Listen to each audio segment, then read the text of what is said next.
नमस्कार। आज इस वीडियो में हम अभिव्यक्ति और माध्यम के अध्याय 10 कथा पटकथा के बारे में पढ़ेंगे। तो कथा तो हम लोग जानते हैं, कथा यानी कहानी, यानी जो भी कुछ कहा गया है वो कहानी। हमारी जो भी स्टोरी है, कोई हर चीज़ के पीछे एक कहानी होती है। कोई नाटक बन रहा है, उसमें कोई ना कोई, जब तक कोई स्टोरी नहीं होगी तब तक वो जो है नाटक नहीं बन सकता। तो मूवी नहीं बनेगी अगर कोई स्टोरी नहीं होगी। तो कथा तो हम लोग जानते हैं, कथा अर्थात कहानी। लेकिन पटकथा का मतलब क्या है? पटकथा, जैसा कि आप मूवीज़ भी देखते होंगे, उस दौरान जो होता है, हिंदी में भी कई बार लिखा होता है जिसे हम पटकथा कहते हैं। तो पटकथा एक्चुअल में है क्या? हम सबसे पहले इसको जान लेते हैं कि पटकथा है क्या। और छात्रों, मैं यही कहना चाहूँगी, वीडियो में आगे बढ़ने से पहले यही रिक्वेस्ट है, वीडियो को लास्ट तक ज़रूर देखिए। साथ ही साथ वीडियो में किसी भी तरह का कोई डाउट हो तो आप प्लीज़ कमेंट करके ज़रूर बताइए। वीडियो आपको कैसा लगा ये भी ज़रूर बताइए। वीडियो अच्छा लगे तो लाइक, कमेंट व शेयर ज़रूर कीजिए। और आगे और भी नोटिफिकेशंस को पाने के लिए चैनल को सब्सक्राइब करना बिल्कुल भी मत भूलिए। तो जैसा कि मैं कह रही थी, पहले हम जानते हैं कि पटकथा है क्या। तो पटकथा शब्द जो है दो शब्दों से मिलकर बना है, पट और कथा के मेल से। तो कथा का अर्थ है कहानी और पट का अर्थ होता है पर्दा, यानी ऐसी कहानी जिसको पर्दे पर दिखाया जाना है।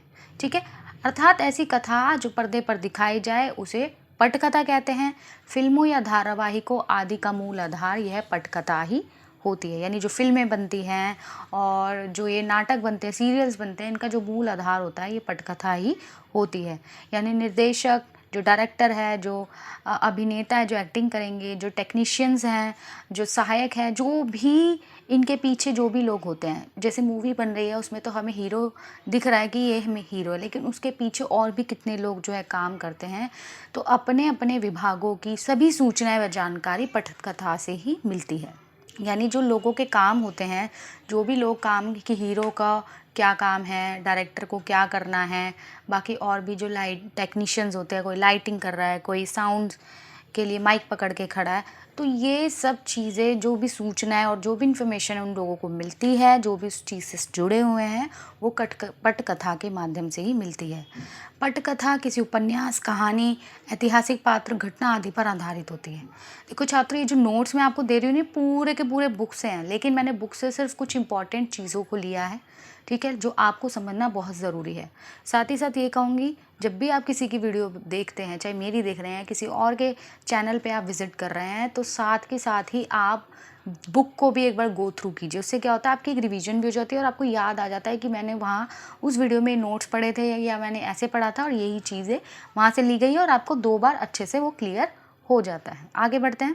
तो पटकथा किसी उपन्यास, कहानी, ऐतिहासिक पात्र, घटना आदि पर आधारित होती है। आजकल तो ऐसे ही चल रहा है, बाहर की कंट्रीज़ में भी क्या होता है, कोई नॉवल बहुत फेमस हो गया, कोई स्टोरी बहुत फेमस हो गई, ठीक है, कोई कुछ भी, किसी की बुक पब्लिश हुई है, वो बहुत फेमस हो गई, उसके ऊपर मूवी बना दी जाती है। तो ये ट्रेंड जो है आजकल इंडिया में भी चल रहा है। तो एक उदाहरण हम पुराना लेकर चल लेते हैं कि उदाहरण के लिए शरत चंद्र चट्टोपाध्याय के प्रसिद्ध उपन्यास देवदास पर हिंदी सिनेमा में तीसरी बार फिल्म बनी है। यानी ये जो देवदास मूवी है, जिसके जो रचनाकार हैं शरत चंद्र चट्टोपाध्याय, इस उपन्यास पर हिंदी में, यानी हिंदी जगत में, हिंदी सिनेमा में 3 बार मूवी बन चुकी है, जिसका टाइटल क्या है, देवदास। तो अब हम जान चुके हैं कि पटकथा एक्चुअल में है क्या। ठीक है, अब हम पढ़ते हैं कि पटकथा का निर्माण कैसे किया जाए, यानी पटकथा कैसे तैयार की जाए। तो सबसे पहले पटकथा के विषय में जानकारी प्राप्त करने के बाद आप यह जानना चाहेंगे कि पटकथा का निर्माण कैसे किया जाए। फिल्म या टीवी की पटकथा का चरित्र नाटक विधा के साथ बहुत मिलती है। यानी जो हम मूवी देख रहे हैं, टीवी हम देख रहे हैं, उसका जो तरीका है, जो विधा है उसको बनाने की, वो नाटक के साथ बहुत ज़्यादा मैच करती है। तो नाटक की भांति पटकथा में पात्र, चरित्र चित्रण, नायक प्रतिनायक, घटनास्थल, दृश्य, कहानी का एक क्रमिक विकास आदि सब कुछ होता है। नाटक हो गया, फॉर एग्जाम्पल आपके स्कूल में कोई नाटक प्ले होने जा रहा है, ठीक है, तो इसमें एक सीमित दायरा है, पीछे एक बैकग्राउंड है, वो आप ज़्यादा से ज़्यादा 2-3 बार चेंज कर लेंगे, 10-15 बार चेंज कर लेंगे, इससे ज़्यादा और कुछ नहीं कर सकते। एक टाइम लिमिट है, एक टाइम ड्यूरेशन है, क्योंकि लोग वहाँ बैठे हैं, जो ऑडियंस बैठी है उनको रियल में देख रहे हैं, ठीक है, कैमरा के थ्रू नहीं देख रहे, डायरेक्ट उनको वो देख पा रहे, वॉच कर पा रहे हैं। लेकिन जो पटकथा होता है वो ध्वनियों के माध्यम से, टीवी के माध्यम से, स्क्रीन के माध्यम से हम उन चीज़ों को देखते हैं। तो इन चीज़ों में बहुत सी चीज़ें कॉमन भी है, जैसे नाटक में जो होता है वैसा ही पटकथा में भी होता है। घटनास्थल होते हैं, दृश्य होते हैं, कहानी होती है, उसका विकास होता है, नायक होते हैं, प्रतिनायक होते हैं, सब कुछ उसी की तरह ऑलमोस्ट होता है। द्वंद्व, टकराहट और फिर समाधान, यह सब पटकथा के आवश्यक तत्व होते हैं। द्वंद्व यानी किसी न किसी तरह की कोई प्रॉब्लम आना, टकराहट उत्पन्न होना और फिर उसका सॉल्यूशन निकल जाना, ये 3 चीज़ें पटकथा की जो होती हैं आवश्यक तत्व होते हैं या अंग होते हैं।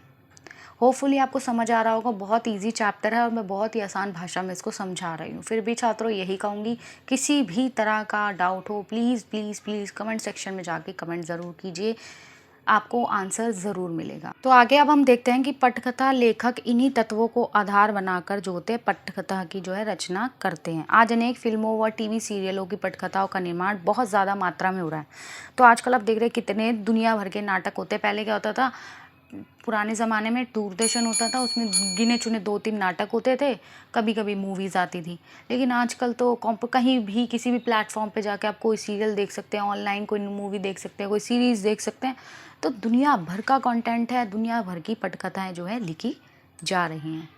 अब हम देखेंगे नाटक और पटकथा में अंतर क्या है। अब सबसे पहले हमने देखा कि इन दोनों में बहुत सी सिमिलैरिटी सेम है, बस अंतर सबसे बड़ा इसमें इतना ही है कि जो नाटक होते हैं हम एकदम सामने बैठ के देख रहे होते हैं, लेकिन जो पटकथा होती है यानी जो फिल्म होती है, जो सीरियल्स होते हैं, वो हम टीवी के थ्रू, फ़ोन्स के थ्रू यानी किसी गैजेट के थ्रू देख पाते हैं। अब देखेंगे कि नाटक और पटकथा के कुछ तत्व जो होते हैं समान होते हैं, किंतु पटकथा और नाटक में कुछ मूल अंतर भी है, यानी बहुत छोटे छोटे डिफरेंसेस है। और हम इन डिफरेंसेस को देख लेते हैं कि नाटक और पटकथा दोनों में दृश्य योजना होती है। जैसा कि मैंने सबसे बड़ा डिफरेंस यही बताया कि दोनों देखने के लिए होते हैं, किंतु नाटक के दृश्य पटकथा के दृश्यों से लंबे होते हैं। जो नाटक के दृश्य होंगे वो पटकथा के दृश्य से लंबे होंगे, यानी जो मूवीज़ होती हैं, जो सीरियल्स होते हैं, उनके जो जो दृश्य होते हैं, जो सीन्स चलते हैं, वो थोड़े थोड़े होते हैं। लेकिन जो नाटक के होते हैं वो काफ़ी बड़े होते हैं, लंबे होते हैं। इसी प्रकार नाटक में एक सीमित स्थान होता है, यानी एक ही जगह पे सब कुछ हो रहा होता है। लेकिन फिल्म या टीवी सीरियल्स की पटकथा में कोई सीमा नहीं होती, कहीं भी शूटिंग कर लेते हैं। आज इंडिया में शूटिंग कर रहे हैं, आज इंडिया के किसी और स्टेट में शूटिंग है, कल कहीं और शूटिंग कर रहे हैं। तो बहुत प्रत्येक दृश्य किसी नए स्थान पर घटित हो सकता है। दोनों दृश्यों में एक मूलभूत अंतर है कि नाटक एक सजीव कला माध्यम है, जहाँ अभिनेता अपने जीवंत दर्शकों के सामने अपनी कला का प्रदर्शन करता है। यानी वही चीज़ है कि जो दर्शक है, जो ऑडियंस है, वो सामने बैठकर उनको साक्षात देख रही है। लेकिन पटकथा में क्या होता है, हम टीवी वगैरह में देखते हैं तो हम उनको गैजेट्स के थ्रू, टीवी के थ्रू, रिकॉर्डेड छवि और ध्वनियों के थ्रू देखते हैं। बहुत इजी चैप्टर है छात्रों, बहुत बहुत आसान है। मैं बार बार ये कहूँगी, कहीं और किसी और की वीडियो देखकर ढूंढना, सर्च करना, परेशान होने की ज़रूरत नहीं है। बहुत आसान भाषा में मैं आपको समझा रही हूँ, प्लस आपको नोट्स दे रही हूँ। आप बुक से भी गो थ्रू कीजिए, किसी के ऊपर डिपेंड मत होइए, अपने भी नोट्स जो हैं देखिए। साथ ही साथ आपको ये जो नोट्स हैं ये मेरी वेबसाइट पर लिंक अवेलेबल है, आप नीचे से डिस्क्रिप्शन में लिंक से वहाँ जाकर इन्हें देख सकते हैं। आगे हम देखते हैं कि नाटक को सीमित अवधि के दौरान ही मंचित किया जाता है, यानी एक टाइम पीरियड के दौरान ही उसको मंचित किया जाना है। अब जो नाटक होते हैं वो एक सीमित अवधि के दौरान मंचित किया जाता है, यानी जो नाटक होते हैं उनका एक टाइम पीरियड शेड्यूल होता है, हमें पता है इतनी देर में ख़त्म करना है और इसके बीच हम कोई गलती नहीं कर सकते, क्योंकि ऑडियंस हमें डायरेक्टली देख रही है। हमें कोई गलती करेंगे तो वो हमें देख लेंगे। लेकिन टीवी सीरियल्स और मूवीज़ में क्या होता है कि जो गलती हो गई वो छुप जाती है, उनको एडिट कर दिया जाता है और उसका टाइम पीरियड भी क्या होता है, 2 दिन भी हो सकता है, 2 साल भी हो सकते हैं। कई मूवीज़ होती है काफ़ी समय में, जैसे हम एस.एस. राजमौली को देख सकते हैं, जो ट्रेंडिंग में आजकल, आप उनके उदाहरण से इजीली समझ जाएंगे। उनकी बाहुबली और उनकी RRR 2 सबसे सुपर डुपर हिट मूवीज़ है, जिनमें कितना टाइम उन्होंने उन मूवीज़ को बनाने में लिया, और साथ ही साथ बाहुबली के सीक्वल में भी उन्होंने कितना समय लिया। आगे हम देखते हैं नाटक के कार्य व्यापार व दृश्यों की संख्या और चरित्रों की संख्या सीमित होती है। यानी जो नाटक के कार्य व्यापार है, जो दृश्य होंगे वो सीमित होंगे, ठीक है। कोई हमें अभी गार्डन का सीन दिखाना है या हमें कोई किचन का सीन दिखाना है तो वो लिमिटेड होंगे, ठीक है। ज़्यादा से ज़्यादा पीछे का बैकग्राउंड चेंज कर दिया जाएगा। लेकिन जो टीवी में होता है, जो हम टीवी में मूवीज़ वगैरह देख रहे हैं, नाटक देख रहे हैं, उसमें क्या होता है वो चेंज हो सकता है। और साथ ही साथ जो टीवी में फ्लैशबैक या फ्लैश फॉरवर्ड, फ्लैशबैक होता है यानी अतीत में आने वाले समय की कल्पना। फॉर एग्ज़ाम्पल हम एक स्कूल का उदाहरण ले लेते हैं, मूवी को छोड़ दो। आप एक स्टूडेंट हो और आप कोई एक्टिविटी कर रहे हो या क्लास में बैठ के पढ़ रहे हो, आप बोर हो रहे हो, उस दौरान क्या हो रहा है कि आप अपने पास्ट में चले जाते हो, कोई अच्छी चीज़ को इमेजिन करने लगते हो। आप वो पढ़ना नहीं चाह रहे, आपकी इमेजिनेशन किसी पास्ट में चली जाती है। हाय कल मैं अपनी फ्रेंड के घर गई थी, मैंने बहुत इंजॉय किया, हमने केक खाया, हमने खूब मस्ती की, हमने ये किया वो किया, तो वो फ्लैशबैक हो गया। और फ्लैश फॉरवर्ड क्या हुआ, फ्यूचर में आगे के लिए आप जो होती है इमेजिनेशन करने लगते हो कि अगर मैं ऐसा करूँगी तो ऐसा होगा, ठीक है। तो ये होता है। तो इन चीज़ों को तकनीक के माध्यम से दिखाकर घटनाक्रम को किसी भी रूप में प्रस्तुत किया जा सकता है। तो टीवी में भी यही होता है। ये तो हो गई, चलो हमारे माइंड में एक पिक्चर चल रही है, लेकिन टीवी और नाटकों में हमें पिक्चर दिखा के दर्शकों को उस सिचुएशन तक ले जाया जाता है, ठीक है। ये नहीं कैरेक्टर के माइंड में ही चल रही है तो वो बोल थोड़ी ना रहा है, वो फ्लैश बैक हो गया तो वो हमें उस समय का सीन दिखा दिया जाता है, और फ्लैश फॉरवर्ड हो गया तो हमें आगे का सीन दिखा दिया जाता है, लेकिन बाद में अतीत पर भी आ जाता है। यानी ऐसा नहीं है वहीं अटक गए और उसके बाद ही आगे स्टोरी बढ़ने लग गई, नहीं। वापस अगर आप अतीत में गए हो तो वापस प्रेजेंट में आओगे, और अगर फ्यूचर में गए हो तो वापस प्रेजेंट में आओगे। नाटक में एक ही समय एक ही कालखंड की घटनाओं को प्रस्तुत किया जाता है, जबकि फिल्म या टीवी में एक ही समय के अलग अलग स्थानों पर किया गया घटित और एक साथ दिखाया जा सकता है। नाटक और पटकथा के अंतर को विभिन्न कहानियों को फिल्माने की प्रक्रिया से और भी स्पष्ट रूप से देखा जा सकता है। तो ये कुछ मोटे मोटे डिफरेंसेस है जिनको हम देख सकते हैं, समझ सकते हैं, और हम उदाहरणों के माध्यम से और इजीली इनको समझ सकते हैं। आगे हम देखते हैं कि दृश्य पटकथा की मूल इकाई होता है। अब दृश्य जो होता है पटकथा की मूल इकाई होता है, क्योंकि हम इनको देख ही सकते हैं, हम इनको सुन भी सकते हैं, लेकिन ज़्यादा अच्छे से हम इंजॉय इनको देखकर कर सकते हैं। तो ये सबसे बड़ी इसकी मूल इकाई होती है कि दृश्य पटकथा की मूल इकाई होता है एक स्थान पर एक ही समय में चल रहे कार्य व्यापार के आधार पर दृश्य की तरह की जाती है। स्थान, समय व कार्य व्यापार आदि इन तीनों में से किसी एक के बदल जाने पर जो दृश्य होता है बदल जाता है। ऑब्वियस सी बात है, अगर बैकग्राउंड चेंज हो गया, जगह चेंज हो गई तो दृश्य चेंज, समय चेंज हो गया, रात का सुबह का चल रहा था रात का हो गया, दृश्य चेंज, क्या एक्टिविटी हो रही थी, अभी कोई किचन में काम कर रहा था वो ऑफिस में बैठा है तो दृश्य चेंज। तो एक भी चीज़ अगर चेंज हो जाए तो पूरा जो दृश्य है जो ऑडियंस देख रही है वो पूरा बदल जाता है। हमारे पाठ्यक्रम में रजनी के एक उदाहरण के दृश्य की संरचना की परिकल्पना और भी स्पष्ट हो जाएगी, और हमारी पाठ्य पुस्तक से ही एक चैप्टर को लिया गया है रजनी, और उसके उदाहरणों के माध्यम से हमें जो ये चीज़ है और अच्छे से क्लियर हो जाएगी। दृश्य एक, लीलाबेन नामक महिला के फ्लैट से शुरू होता है। दृश्य एक शुरू होता है, समय शायद दोपहर का है क्योंकि उसका बेटा स्कूल से वापस आने वाला है। दृश्य दो, अगले दिन स्कूल के हेडमास्टर के कमरे में, और वक्त फिर वही दिन का है, ठीक है। दृश्य चेंज हो गया, दृश्य एक में क्या था, दोपहर का सीन था एक दिन पहले का। दृश्य दो में क्या हो गया, नेक्स्ट डे का सीन है दोपहर का ही। और दृश्य तीन में क्या है, उसी दिन रजनी का फ्लैट और वक्त है शाम का, और वही दिन है लेकिन जो समय है वो शाम का है और फ्लैट रजनी का ही है। तो इसी तरीके से आपको फ्लैशबैक, फ्लैश फॉरवर्ड और आपको जो प्रेजेंट में स्टोरी चल रही है उन चीज़ों को तीनों इन दृश्यों के माध्यम से समझा दिया गया है। ये सारे अलग अलग लोकेशन पर अलग अलग दृश्य हैं। इसी प्रकार हम अलग अलग स्थान, समय और कार्य व्यापार को लेकर अलग अलग दृश्यों की संरचना कर सकते हैं। पटकथा लिखते समय इस बात यह ध्यान देना योग्य है कि दृश्य संख्या के साथ दृश्य की लोकेशन या घटनास्थल अवश्य लिखा जाता है, ठीक है।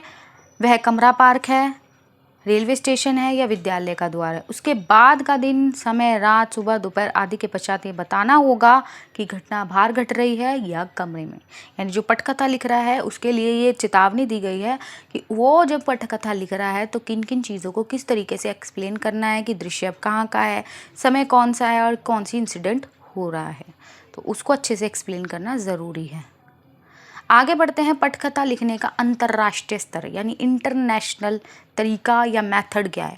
तो ये पटकथा लिखने का अंतर्राष्ट्रीय स्तर है। आज फिल्मों व टीवी के कार्यक्रमों के निर्माण में टेक्निकल वस्तुओं का सहारा लिया जा रहा है, जैसे कि आजकल बहुत सी VFX मूवीज़ भी बन रही हैं या कंप्यूटर के थ्रू जो हो रहे हैं, बहुत सी टेक्निकल चीज़ों का सहारा लिया जाता है। पटकथा में संकेतों का अत्यधिक महत्व है। इनमें फिल्म या टीवी में काम करने वाले हर व्यक्ति को उनके काम में मदद मिलती है।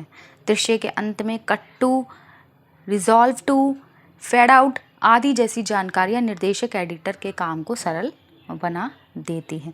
यानी ऐसी पटकथा के दौरान अगर ऐसे वर्ड्स का इस्तेमाल किया जाए तो जो डायरेक्टर है और जो एडिटिंग कर रहा है उसको ईजीली वो चीज़ें समझ आ जाती है कि क्या चीज़ काटनी है, क्या चीज़ रखनी है।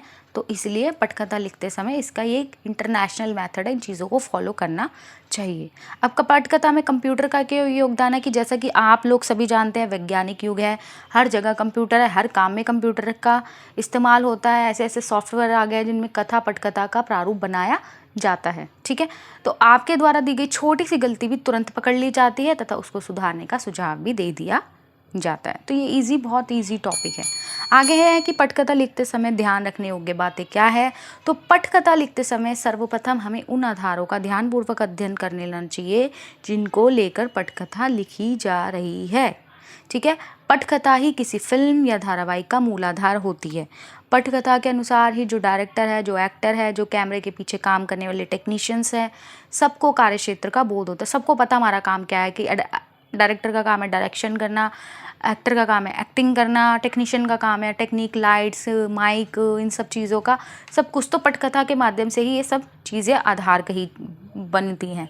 तो पटकथा का आधार ही सबसे बड़ा आधार है कहानी। जब तक कहानी नहीं होगी तो पटकथा का प्रारूप कैसे तैयार किया जाएगा। अतः कथा का चुनाव बहुत ही ध्यानपूर्वक करना चाहिए। इसके बाद हमें देखना होगा कि पटकथा की संरचना का ढांचा कैसे तैयार किया जाना है। यानी हमें स्टोरी मिल गई, अब हमें ये देखना है कि पटकथा कैसे तैयार करनी है। पटकथा में द्वंद्व व टकराव की स्थिति होनी बहुत ज़रूरी है, जिससे कथा में जो है गति आएगी। अगर स्टोरी बहुत स्लो चलती रहेगी, धीरे धीरे चलती रहेगी, स्मूथ चलती रहेगी, तो कोई एंटरटेनमेंट नहीं है, कोई मनोरंजन नहीं है, लोगों को कोई मज़ा नहीं आ रहा, तो उससे वो क्या होगा, बहुत बोरिंग हो जाएगा। फिल्म या धारावाहिक रोचक किसी से थ्रू बनेगा और पटकथा के दृश्य समय और कार्य व्यापार के अनुकूल होने चाहिए। दृश्य छोटे व गतिशील होने से कहानी में गति आएगी। जैसे आजकल हम सीरीज़ वगैरह देखते हैं तो उसमें काफ़ी कोई टाइम पीरियड नहीं है, एपिसोड्स के थ्रू होता है, तो उसमें कई बार बहुत लंबी लंबी चीज़ें दिखा दी जाती है तो बोरियत होने लगती है। लेकिन 3 घंटे की मूवी में क्या होता है, एक टाइम पीरियड है, इतने समय में ही हमें ख़त्म करना है, तो छोटे छोटे दृश्यों को इन्वॉल्व किया जाता है। पटकथा में फ्लैशबैक या फ्लैश फॉरवर्ड की तकनीक का प्रयोग करके पूरी लोकेशन को स्पष्ट करने का प्रयोग किया जाना चाहिए। दोबारा कह रही हूँ, फ्लैशबैक और फ्लैश फॉरवर्ड। बैक यानी अतीत में खो जाना और फ्लैश फॉरवर्ड यानी भविष्य के बारे में सोचना। लेकिन कुछ भी हो, वापस हमें अपने वर्तमान में ही आके अपनी कथा को कंटिन्यू करना है। तो इस तरीके से ये पूरा चैप्टर यहाँ ख़त्म होता है। आशा करती हूँ आपको ये आसानी से समझ आया होगा। दोबारा कहूँगी, कोई डाउट हो तो कमेंट सेक्शन में जाकर कमेंट ज़रूर कीजिए। अगर आप इसके प्रश्न उत्तरों को चाहते हैं तो मुझे कमेंट करके ज़रूर बताइए। मैं जल्द से जल्द आपके रिक्वेस्ट पर प्रश्न उत्तरों की भी वीडियो तैयार करूँगी। वीडियो अच्छा लगा हो तो लाइक, कमेंट व शेयर ज़रूर कीजिए और आगे और भी नोटिफिकेशंस को पाने के लिए चैनल को सब्सक्राइब करना ना भूलिए। धन्यवाद।